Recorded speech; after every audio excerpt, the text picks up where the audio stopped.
I didn't grow up with my father.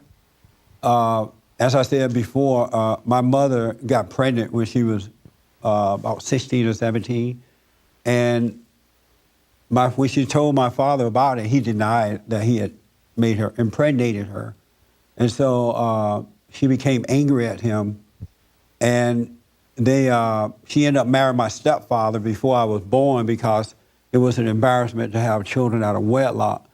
Today it's not an embarrassment. You can have as many you want. You can have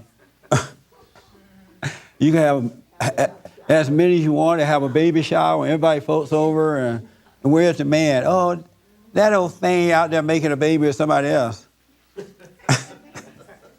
No big deal now, but it was an embarrassment then. But my mother tried to keep me away from him. She didn't want me around him because she was mad at him. And even though I had a stepfather who was a nice man, he really was a nice man, I did not want a stepfather. There was nothing inside of my body that was desiring a stepfather. I wanted my father. And so I really never accepted this guy as my stepfather, even though he was nice to me. I had a void inside of me, an emptiness, because I didn't have that love of my father. And as a kid, I knew that it was because my father wasn't there. And so when I would ask people about it, why am I feeling this way? They would say it's something else. But I knew I wanted my father. But she hated him and didn't want me around him. When I became a teenager, they moved up north to Indiana, and I stayed down in Alabama with my grandparents. But when I would go to Indiana, I would sneak around and see my father. And it was hard for me to do it because the little town was so small. Everybody knew everybody. Whatever you did, people would find out. But I would sneak and see my father. I remember once my dad came to Alabama, and I was a little kid. And my grandmother told me that this was my father because she knew I was wanting him. But she made me, promise not to tell anybody that she had told me. But he came to Alabama, and he came to see me. And I remember him coming in the house. I was a little boy, and it was everything I needed. I looked like him and everything. It was everything I needed. I was so satisfied to see him. And then when he left, it was like the light went out again. And so when I would go to Indiana, I would sneak around and see him. But my mother still hated him, and I finally forgave my mother for hating him and for what she had done to me. And, God gave me peace. He satisfied me because I didn't have this resentment for him anymore.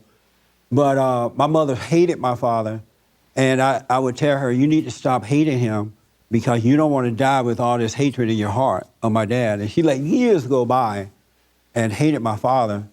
And so I told my dad, I said, you need to call her up and apologize, and he did.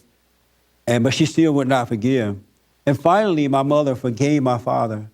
And a week or two later, maybe a month, she died of a heart attack in the bathroom. She just died, just like that. Isn't that amazing? And I'm thinking she could have died with this hatred in her heart. But because I told her the truth, even at the risk of her getting mad about it, it finally gave her something to think about, and she did it. So about the conflict, let the conflict be, but at least put it out there. Put some truth in there, and they may not accept it right then, but somewhere down the line, they may accept it. And this was like, how many years ago? Oh, it was exactly 25 years ago that this took place with my parents and I. And now I can talk about my dad, I can talk with my dad about anything.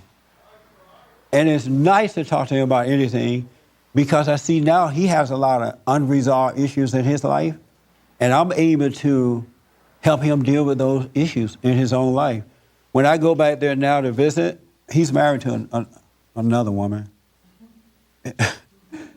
I like the lady, though, just in case you guys are watching.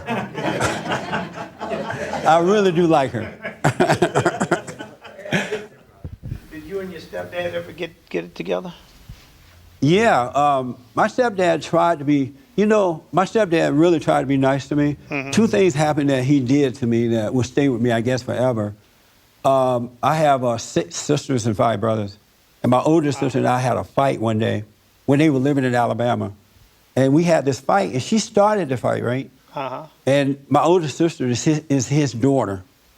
And so he gave me a whooping. I said, why are you whooping me? She started the fight, and I held that against him. Because I thought he was whooping me because, you know, I wasn't his son and she was his daughter. I later apologized for that. But then just before he died, after I changed, he called me up and said that, you know, he had sickle cell disease. And so he was dying, and he called me up and said that he was dying and that I was the only sane one in the family. This is true. And he wanted me to look out after the family. Isn't that something? Yeah. And I was surprised by that he would say that to me. So there wasn't like animosity between us because he really did try to be a father for me, but I just didn't want him. Yeah. I had a hunger for my real dad. Thank you so much for being with me. I am Jesse Lee Peterson. You can get involved in today's discussion right now by calling 1-800-411-2663, 800-411-BOND.